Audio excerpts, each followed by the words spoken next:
Hi, human persons. We've looked at arguments intended to show that God exists. In this video, we'll look at the most influential argument intended to show that God does not exist. You're probably at least generally familiar with this argument, which is that the existence of evil or suffering in the world is incompatible with the existence of a God. But before we turn to looking at the details of this argument, we need to lay some very important foundations for it. Traditionally, God is said not to be merely powerful, but absolutely powerful. The term for this is omnipotent. Remember that among God's powers is held to be the power to bring the universe into existence out of nothing by a mere act of will. To be omnipotent, or absolutely powerful then, seems to be able to will something to be the case and have it immediately become the case. So for instance, if an omnipotent being were to will an elephant to exist in my backyard right now, an elephant would immediately come to exist in my backyard right now. Furthermore, if a being is truly omnipotent, then it is impossible for anyone or anything else to thwart its will. Whatever the omnipotent being wants, it gets. An important qualification here is that omnipotence can only extend to what is logically possible.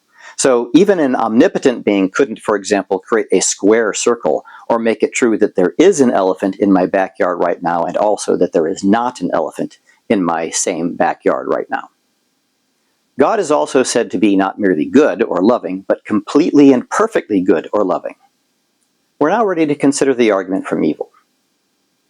If God exists, he's both omnipotent and perfectly good. If God is perfectly good, then he wills that no evil exists. If God is omnipotent, then for any logically possible state of affairs, if God wills it, then it obtains. It is logically possible for no evil to exist. Evil exists. Therefore, God does not exist. Many people have tried to criticize the premise of the argument that says it's logically impossible for no evil to exist. They argue that good and evil are necessary complements of one another, that it's logically impossible for one to exist without the other. This claim is usually made without much supporting argument. The most common justification is usually to argue that it's impossible to understand good without contrasting it with evil, to simply assert that the concept of goodness is naturally paired with evil, much like dark is paired with light, or sound with silence.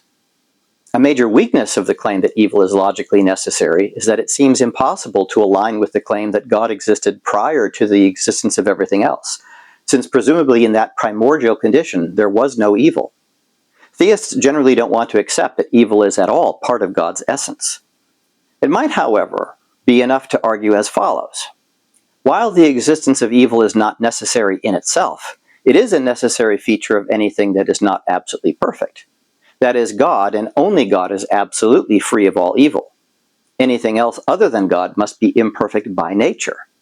Once the universe exists, therefore, it must of necessity contain some imperfection, and it is this imperfection that gives rise to what we call evil. Another line of response to the argument is to reject the claim that evil exists.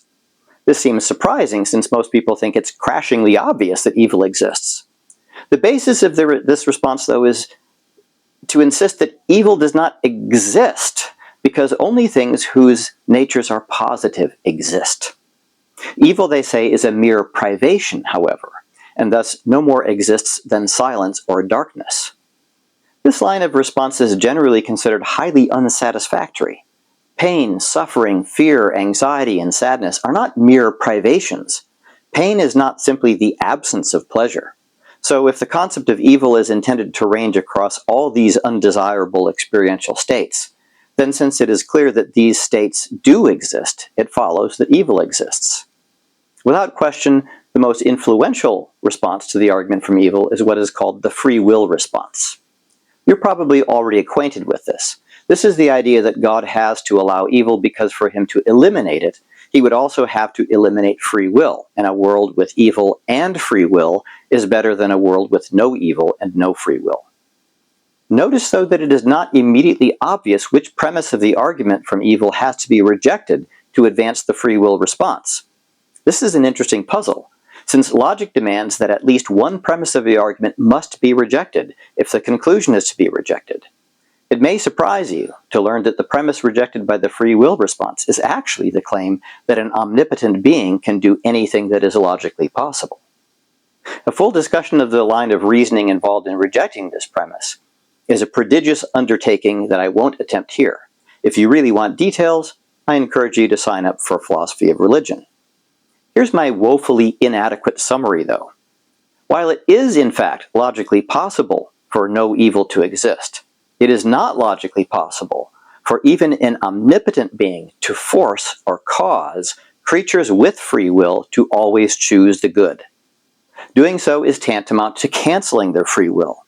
So, although God hopes that creatures with free will always choose the good, he's unlucky. Evil exists because creatures with free will don't always behave in the way God wants, not wills, that they behave. God, in spite of being all-powerful, doesn't always get what he wants. You probably won't be surprised to hear that not everyone finds the free will response persuasive. Later in this class, we're going to talk about free will, and at that time you'll see that some people don't believe the concept of free will even makes sense. Also, just as there are far many more arguments for the existence of God than we've looked at, there are also numerous other arguments against the existence of God, including additional variations of the argument from evil. It's fair to say, though, that the argument from evil isn't obviously successful in showing that there is no God. Now, before I end this video, I want to leave you with an important and interesting question. How exactly are arguments for or against the existence of God supposed to work? Some people view them as weapons in a war of ideas, where the arguments are supposed to bludgeon opponents into changing their minds on pain of being utterly irrational. This approach could only work if no reasonable person could possibly object to the arguments being presented.